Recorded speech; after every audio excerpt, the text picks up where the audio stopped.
Part of me thinks that we should get some heavy metal music and have one of those announcers intro that, like the Collusion Derby. Sunday is the Practical Prayer Podcast on New Thought Media Network. Good afternoon or morning, depending on where you're zooming or interneting in from. This is the pre-show for the Practical Prayer Podcast, which we're going to start recording in any minute now. I'm Bill, that's Carol, and so we're going to do the podcast. I just get these weird thoughts about how to bring my old radio days back into this. Yeah? I was talking to a wedding couple, and the young bride said, "Yeah, and we just want to have a really a casual, fun ceremony. We want it to be want to be lighthearted and joke around." It's like, well, do you want some actual comedy? No, it doesn't have to be that. I said, well, you come to the right place. I can turn the dial up or down as we need to. So they got the right one. They got the right officiant for that. And actually, this is the third time that they'd scheduled the wedding. Mm-hmm. So they finally got impatient and got married by a justice of the peace. So this is just for the family and friends and the people who are going to be around at the big hotel in Philadelphia. And I said, cool, you don't even need to do the required parts of the ceremony. By the power vested in me by the Commonwealth of Pennsylvania, I declare to be exactly what you were when you walked in here, which is married. But the guests don't know this, right? Oh, everybody knows. They're all in on the secret. You know, my husband and I got married December 25th, 1980. But our reception was May something or other. May 25th, I think it was. The following year, 81. That's because of whatever, scheduling and everything. So anyway, we got there. And with the business that the two of you were in, everybody was kind of busy on the 25th of December? Well, yeah. Yeah, there was really that. It was that. And so we let everybody know. It wasn't a secret. But you know what? People still didn't know. Like when they got to the reception, they really were thinking that we got married and then just came. Like they weren't invited to the ceremony, and they were cool with that, but they were, they treated us like we just got married. We said, let's just go with it. It's easier than explaining. Yeah, you just came over from the reception. It just took you 5 months to wander in. That's it. The passing of seasons, and all of that. Yeah. All right, so we're going to do a Practical Prayer Podcast any minute now. Mm-hmm. And I think these are going fun.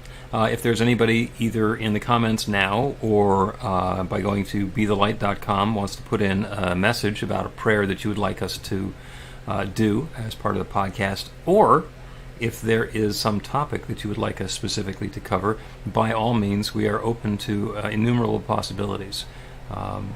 Because otherwise what happens is Carol will be dealing with a situation for months, and finally it will come to a head, and that becomes a podcast episode.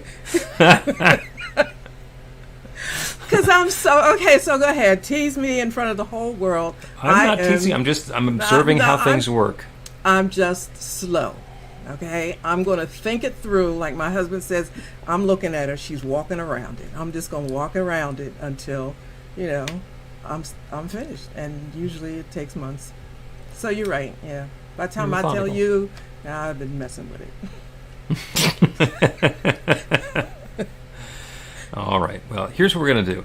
I am going to push the buttons. We'll play the podcast intro. You'll turn off the fan. I'll close the window. We'll be all set up. We'll be all set up for summertime, and we'll do a Practical Prayer Podcast.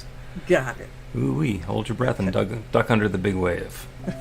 A practical prayer is a prayer that works. These discussions between Reverend Bill Marchiony and Carol Lawrence dive into the details of how it works and how to work it. Reverend Bill is a New Thought minister and the author of Practical Prayer for Real Results. Your new life begins with a new thought. Carol Lawrence is on a spiritual quest, finding the New Thought teaching after decades on the pulpit in 3 different traditional denominations. I've got some questions. Together, they're exploring the philosophy and activities that come together from many of the world's religions to create the practical spirituality that is New Thought.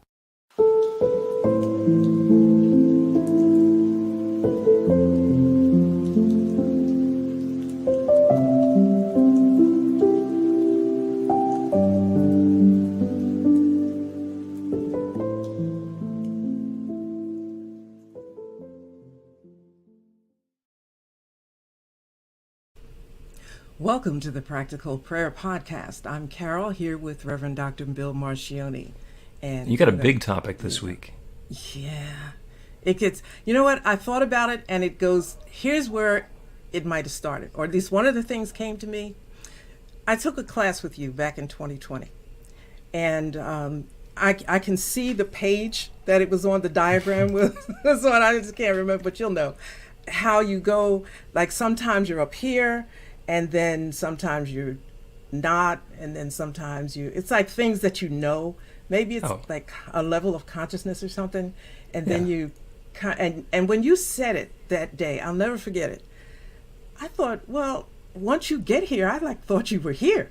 You know, I didn't know you were like going down and in and out and all of that. I thought like, once I got this, I don't have to worry about this anymore. On to the next thing. Yeah, no. And what you're describing is the metaphysical teaching symbol, which is a circle with a couple of lines horizontally through it and a thing in the middle that looks like a V. Okay. I know that one, but you had us really, I'll find it. Points. Yes. Okay, fine. Yeah. All right. Yeah, usually that's the one. And the part in the top is about spirit, which is consciousness, which is where creativity happens and a new idea gets planted. And it gets planted in the part in the middle, which is the creative law. Using agricultural metaphor, the consciousness is the seed and the law is the soil, and it responds, and in the bottom section, which is form, is where that seed sprouts and the plant shows up and the new experience shows up in our life at its most simplest. And that's the entire process. And then, of course, the experiences that we're having down in the lower level are coming up that V-shaped thing, informing what we're thinking about, and that lets us start a new thought, which goes down through the process and creates something new in our lives. So that's the creative process. Look, I did the whole thing as though we're on the radio, and I didn't even have to use a picture. Or my hands. I didn't even use my hands. That's because you know it so well. You know, I understand that one. I'm going to send you the picture I was talking about because I was, It's a different picture? It is. It's a different picture. Well, that's the one in my head, so... But it's very much like, it's the truth, I guess, of this journey. There are times when we're really on it and we got it and we understand some things, and then you wake up one day and it's not the same. You're not as, I wouldn't say secure in it, but you have questions that yesterday you wouldn't think you would have because you got it all. Like it just makes so much sense today, but then tomorrow I'm not as, high on it. Whatever. Yep. And anyway. Well, that comes up a lot in this teaching and actually in this practice, is that, and usually I use this phrase when I'm talking about affirmations, which is that it works right up until it stops working. And what happens is, affirmations work until we don't believe that what we're affirming is possible. It's a little outside of our belief system, and then it stops working. And that's where we get to kick it up into a practical prayer, where we're partnering with the infinite to create that new experience in our lives. And that adds a significant amount of juice and sizzle to the affirmation. And then other things will happen, and what's showing up in our life is not like what we're setting as our intention in our prayer. And then it's like, as you're talking about, like, well, what's going on? Mm-hmm. I thought I knew this. I thought I had this locked in. I thought I was the guy. And then suddenly it's not doing what you thought it should be doing, and now what do I do? Because I already kicked it up. Exactly, because you said just now, it works until it stops working or until it's not working. I remember the first time I heard that, I'm like, I am not trying to hear this. I just want it to work. I'm not even, just tell me I don't want to keep going over stuff, right? Because I'm late to the party. First of all, let's just be clear. I am late to the party. You are not late to the party. You were just spent the first part of the party in a different room. Okay, yeah. But in my feelings, I felt like I'm late to the party. So the least I can do is study and understand so that the next time I come to class or I'm, see you or whatever, I at least got the last thing you said. Do you know what I mean? So you don't have to keep going back over and over. And sometimes I would it work till it stopped working. I'm like, what the heck is this? So I'm back to the book now. Listen, but there's so many moving parts, to new thought and this whole understanding. Which also makes it extremely fascinating. But there's no one day that you get it all, and then you think, I'll go to the next thing, because then you'll get mad because it's, well, what the heck am I missing, right? Right. So. Right, and when you started by describing this, you said that it was about eternity and maybe the one mind. And in that metaphysical teaching symbol, it's the circle, the whole thing. That's the oneness, that everything is that circle. And we're just looking at it, and that's got the triune nature. So it's got three different aspects, but it's still the same thing. It's the one. And that's the infinite. And as humans, we have a really difficult time wrapping our head around the idea of infinite. Like, I go all the way to the end, and then what? No. You keep going. Yeah, you keep going. But then what? What's out there? And everything in our experience shows us that everything has an inside and an outside, a beginning and an end. And, regardless of how big the pasture is, eventually there's a fence. And so that's just the way we think of things. And conceptually, we can do eternity, we can do the infinite, we can do one mind. But when it comes to our actual experience, we slow down. So I think it's experience by experience, maybe, because I came into the idea, I guess my first whatever that I would point to and try to understand that is in Ecclesiastes. It says there's nothing new under the sun. So therefore, whatever happens has either already happened or it's just not new. It's just, so don't get all freaked out. If it's bad, somebody else is going through it and everything is okay. So I'm hearing something different. Say that one more time, because your audio dropped out for a second. Okay. I don't even know what I said, right? It's about Ecclesiastes and nothing new under the sun. I'm so deep, I couldn't remember what I just said. Okay. So, yeah, there's nothing new under the sun, which tells me that whatever is happening now has already happened. There's already a solution. I don't have to worry. Just chill and try to stay awake and alert, or whatever you want to call it, until it is revealed to you. So I'm good with that. But then came the notion of oneness and one mind and blah, blah, blah. And I said, okay, all right, I got it. It's one mind. Nothing new under the sun. Eternity, okay, I'm in the middle of this eternity and I'm just flowing with eternity that never ends. And whatever I'm looking for, if I don't see it, I just need to be calm and it will appear, or it will be revealed, or the scales will fall from my eyes. If you want to be dramatic about it. Ooh, very dramatic. And I'll see it. So I was happy with that. But to say it and understand it intellectually is one thing. To live it and walk on that street is entirely a different thing. You agree? Oh, absolutely. And as always, when you mention Scripture, I like to make sure that we're going to jump into the metaphysics of the Scripture. So it says there's nothing new under the sun. And if we think of the universe as being the macrocosm and the microcosm is us. So we are continuing to reenact the creative process. In our individual consciousness, we set an intention and instill a new belief in our subconscious, which is our shared subconscious with everything. It activates the creative law, which then creates that new experience. Macrocosm, that's how everything works. In the beginning, nothing but the creative power, whether it's the Big Bang or Scripture and God and whatever it is. Everything that exists throughout creation came from that one sharing and unfolding and revealing itself. So, to my way of thinking, there's nothing new under the sun means that there's only that one. There is the oneness. On the macrocosm, infinite level, everything that ever will be already is. And the pieces of it are coming together in different ways.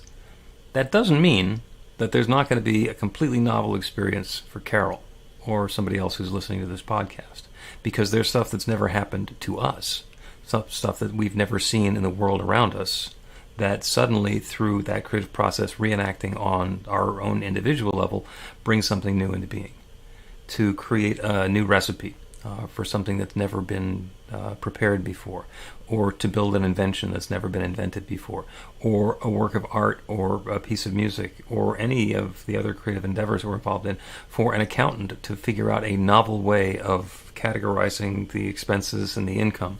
Hats off to the CPAs, especially the creative ones.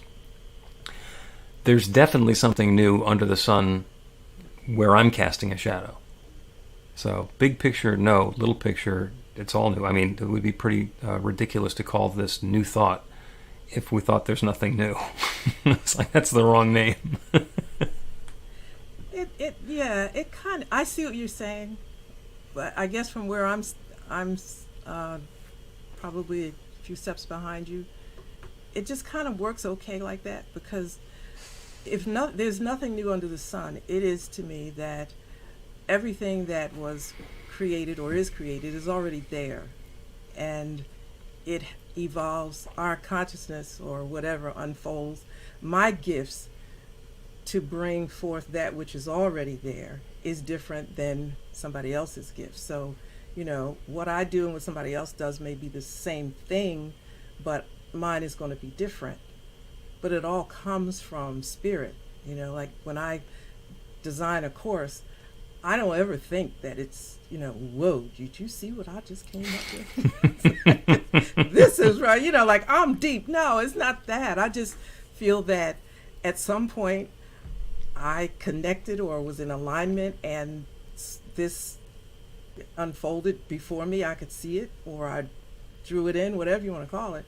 But it's all there, and 40, 50 years ago, I mean, from now, or 100 years from now, somebody's going to take the concept and, make it even more amazing or different or more appropriate that fits into their time thing. So I guess that's what I see as nothing new. Because spirit isn't new. I'm just, like I said, I'm just late to the party. Well, I will continue to disagree with you about that. Let's take a break, and when we return from the break, we will talk about the view of the same topic from quantum physics and Albert Einstein. Learn to put practical prayer to work in your life. The steps are simple to learn and let you begin to get real results to create the life of your dreams immediately. Reverend Bill Marchiony's widely acclaimed book, Practical Prayer for Real Results, gives you a clear summary of the new thought principles behind practical prayer and the series of easy-to-understand steps found in the most effective prayers from religions and spiritual practices all over the world and throughout history. Practical prayer is not a replacement for your religion or practice. It's a technique to make the work you do in consciousness even more effective. The book includes 40 prayers on various topics that you can adapt as needed and use as your own.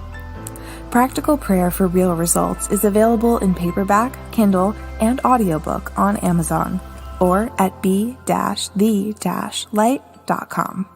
That's b-the-light.com. Welcome back to the Practical Prayer Podcast. I'm Carol, here with Reverend Dr. Bill Marchiony, and go for it. Quantum physics. E equals mc squared. Mm-hmm. Everybody knows that was Albert Einstein. And most people even know what the E and the M and the C are. E is energy, M is matter. C is a constant, which is the speed of light squared. And what that little formula means, and by the way, it's been proven to be accurate, is that energy can be transformed into matter, can be transformed into energy. Energy and matter are on opposite sides of an equal sign. And the quantum physicists tell us that there is no additional energy or matter being created in the universe. It has all been here since the very beginning of time. Lots and lots of energy, and then that started having reactions and turning into matter and different kinds of matter and evolving and unfolding, and the periodic table got more complicated, and et cetera, et cetera, et cetera. That's the infinite. That creation is infinite. It's an infinite amount of energy, an infinite amount of matter, and they can be converted back and forth. So when we are creating something, we're not actually creating something new. We're converting something that exists into a different form. Mm-hmm. we're opening a channel so that that goodness that might have existed on Alpha Centauri for millions of years to finally show up in my yard. That, yes. That makes it, that's a beautiful picture. It also speaks to us in a way, or for me, in a way that sparks a level of humility. Because, like, I like everything I do, right? Mm-hmm. Most people, I love what I do, right? And when I get finished doing what I do, sometimes I think, that is so good. But at the same time, I'm feeling really humbled to have come up with an idea or a way to express an idea that it's already out there. You know, it's not new. It's not new. And I get a chance to interpret it or show it or express it or explain it my way. But also I get excited that I know somebody else is going to take this and open it up even more. So this is kind of just like my little installment on, you know, something that Spirit has, you know, put in motion or thought of or whatever forever, eternity past, eternity future. It's just like I had a little chance to be a part of it. Yeah, and it's fun, especially for you.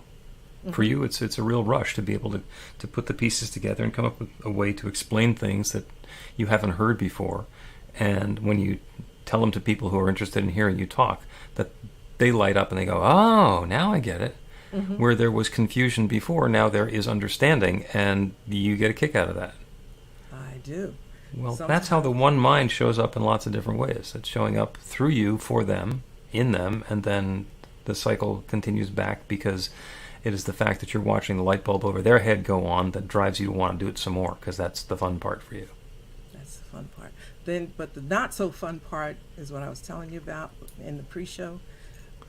I get the vision, right? I see what I want. I know, you know, and now I'm going for it.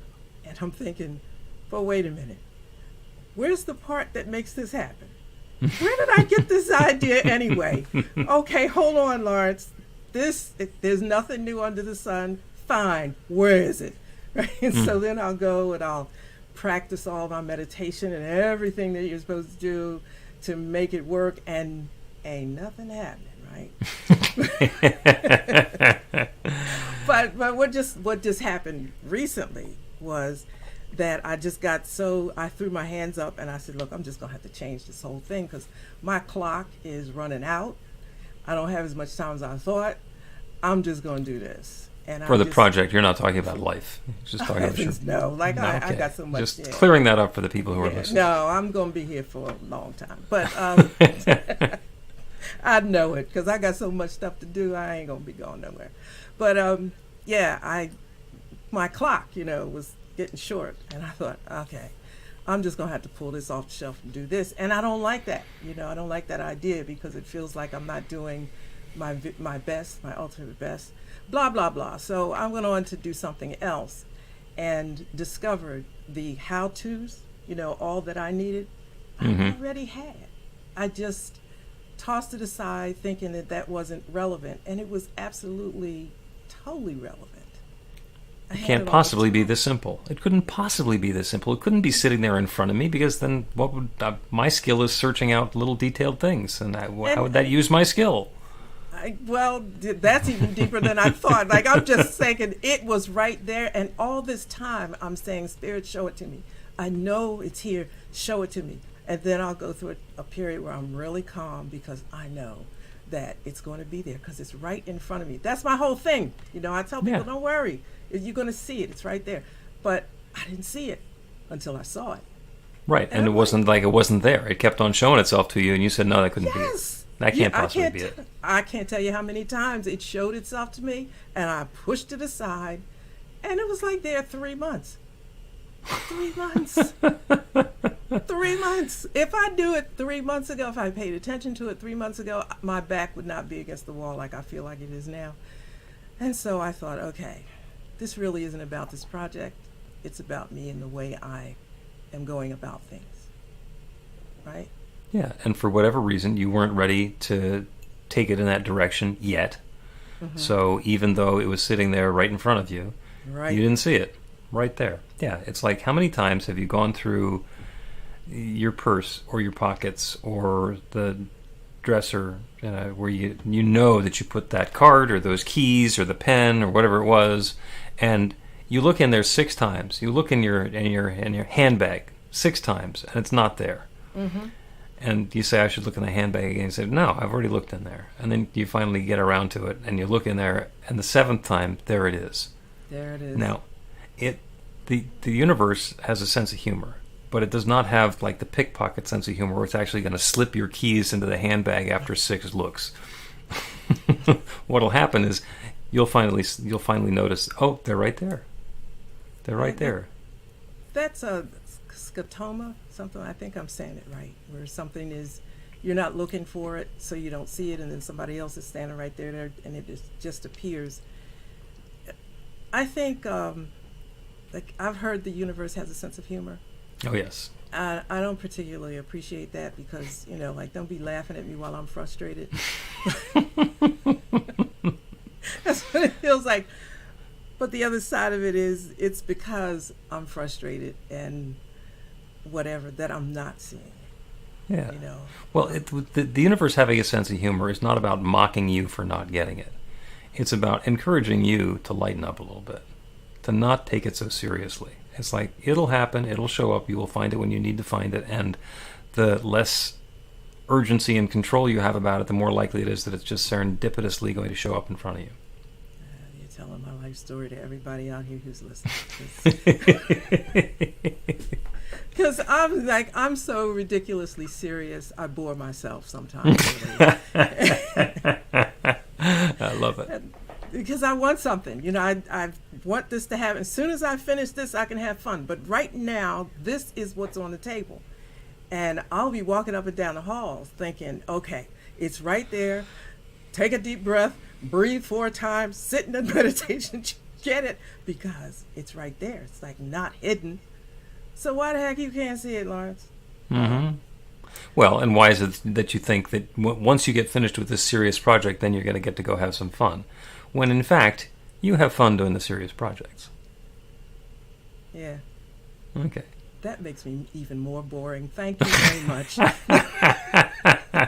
I'm having fun doing okay. I guess it's true. That it's true. Yeah. It's true. So we're going to take a break, and upon returning, we're going to do a prayer for serendipity. Get inspiration in an instant.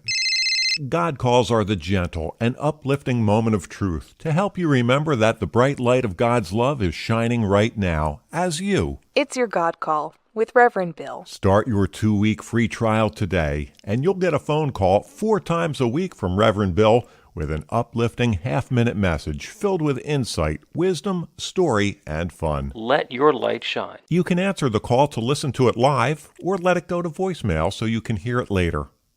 After the free trial, your subscription is just $5.95 a month. The details are at godcall.org. God calls are disruptive, intentionally. Whenever you write something, put on a gold star. They take you away from your routine to remind you about the truth of who you really are. They come at random times between 8:15 a.m. and 6 p.m., so you won't be expecting them. And somehow, the message is exactly what you need to hear at the time. Magic is loose in the world. It's a moment of motivation in the middle of your day. Find out more and start your 2-week free trial now at godcall.org. Welcome back to the Practical Prayer Podcast. I'm Carol, and this is Reverend Dr. Bill Marchiony. And we're going to do a prayer, and it's about serendipity. Now, that is not somebody named Sarah, who has a weird last name. Serendipity is what happens when we think we're doing one thing, and it winds up turning into something really magnificent in a completely different direction. An example of serendipity would be if you are digging a latrine or building an outhouse, and you dig for a little while, and you get 5 or 6 feet down, and it's going okay, and then suddenly you open up into a cave, and there's a cave under the ground, and in the cave is just a huge amount of gold. Well, you didn't go down there looking for gold. You went down there looking for a place to stash the poops. and suddenly there's gold. And serendipity is how it changes from one thing to another so instantaneously. So the prayer now is about serendipity showing up in our lives, individually for each of us, and differently for all of us, because there is one infinite creative power that creates everything. We call it spirit or God or nature, the Big Bang or George or Big Sweetie, whatever it is that we call it. It is that one which shares itself as and through and in all of its creation. Everything is that divine God love expressed in its own particular way. All of the activities that we are involved in, all the substance and all the energy, all the thoughts, everything that exists about us is that one expressed in our own unique and particular way. So everything that we are is that divine presence particularized as each of us.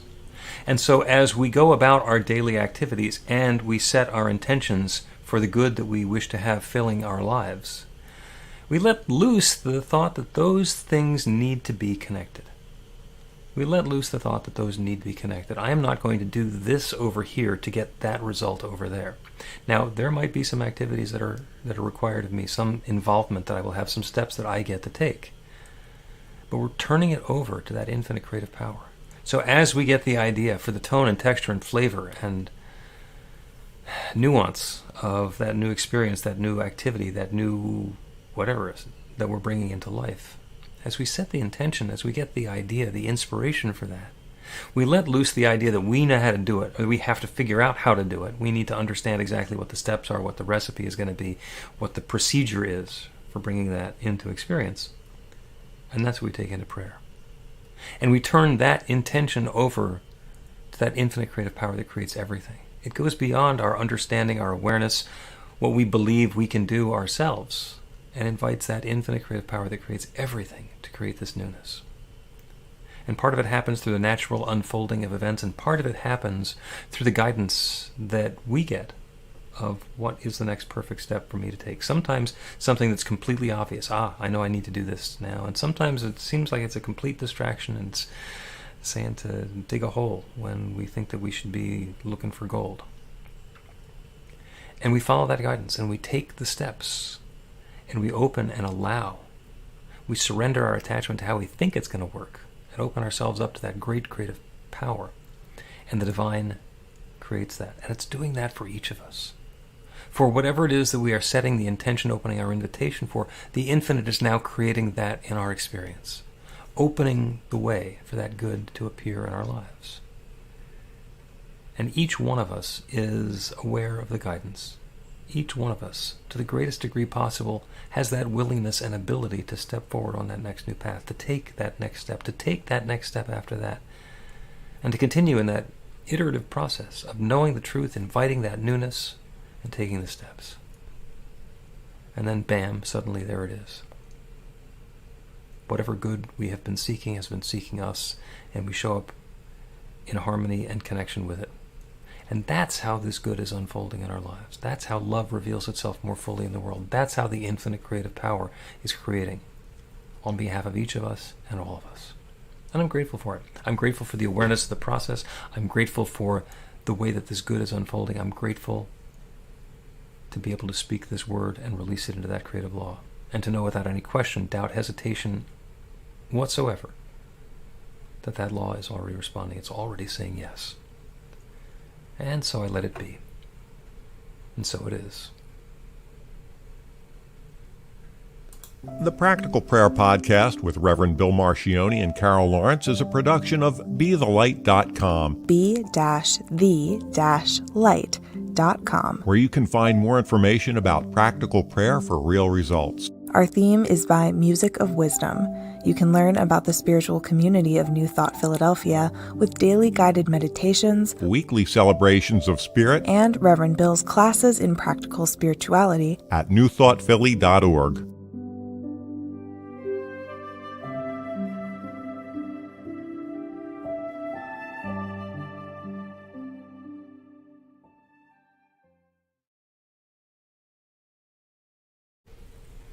And as they say in the TV studios, we're clear.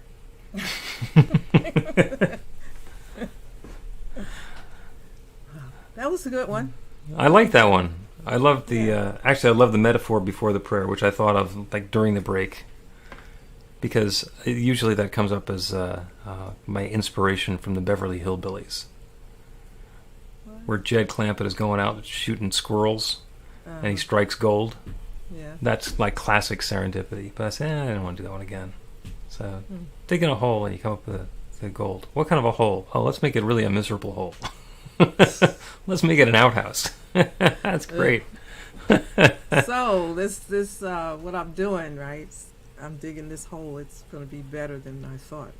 That's just Of course it is. Of course it is. And the hole that you're digging, the excavation that you're doing, does not need to be nearly as deep, or as thorough, or as demanding as you thought it would. Except I'm probably not going to know that until the building is done. Right? You Well- don't get to know all that till it's over, I think. That's for you up until now. Yeah. See, that's the stuff that you get to, because you're really good at muscling things in the real world. Mm-hmm. It comes from being an adept control freak as you were up until the end of last year. Yeah.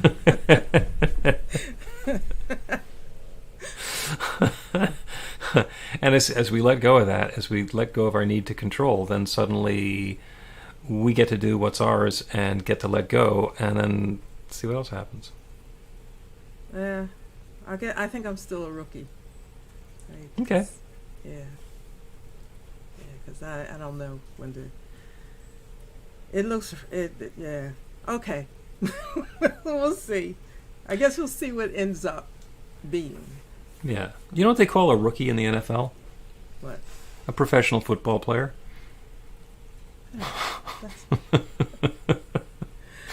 That's nice. And they just Yeah. have the longest career ahead of them, of anybody on the team. That's encouraging. Yeah. Well, I do think Well, you've got it, and I'm really looking forward to hearing what the project is and what it started out being, because maybe it's different. okay. Yeah. I don't know if it's different now. Like it kept getting more parts. But yeah, it's. I think all in all, it's the same. I just, I don't know. I'm curious to see what you're going to say. Of course, I could have run it by you like 100 times, but I couldn't because I had to know I had to be clear about what I wanted. If you're not clear about what you want, and then other people's opinions and things will just like not work. It'll make me. I thought I might get discouraged. Oh, yeah, you can it's definitely a good idea if you're not convinced that something is ready to be birthed in the world, to not share it with people, because you can wind up with naysayers and people who want to second guess you or make suggestions or whatever that is. So I tend to avoid doing that, especially when people say, now, I don't want you to be naysaying about this. I can just listen to a really off-the-wall idea and go, Well, yeah, but then you. interesting. And if you say, do you have any thoughts? I might say, have you considered this, that, or the other, rather than you need to change this or that, or that's never going to work. I told Orville and I told Wilbur, and now I'm telling you that thing will never fly. I mean, I'm not going to be that guy. But it's like when we talked, I think it was in the pre-show, like I can get an idea and it will just, I can build on that thing until it is so amazing. I will build a kingdom in my mind and see exactly every piece in it. Now comes the part to make it happen. And sometimes I'll say, what were you thinking? It's a good idea, but it's not going to happen in one lifetime, right? Yeah, so maybe your job is to draw the blueprints and let somebody else do the construction project. Who knows? Yeah, Who knows? We'll see. All right. And part of it is, you ever been scared and excited at the same time? Oh, yeah. Yeah, I'm excited to see how much of what I really thought is going to really be there, and how this is really going to play out. And then part of me is saying, which is terrible, I use that word afraid or fear, that's so awful. Suppose, only one part of it works, then it's not the whole project that I planned. And then you have to be okay with that. the first 3 Star Wars movies were great, and there were 3 that were like, what? And then there were 3 more that were awesome. So, yeah, well, listen, it'll be fine after. I just want the first part to be what I want it to be. all right. But, who knows? Like, I don't even know if it's possible. Well, we're going to practice our surrender and see what happens. Yeah. That is a wrap. Okay. Practice what? Surrender? Like, what part of this am I supposed to surrender? We'll talk later.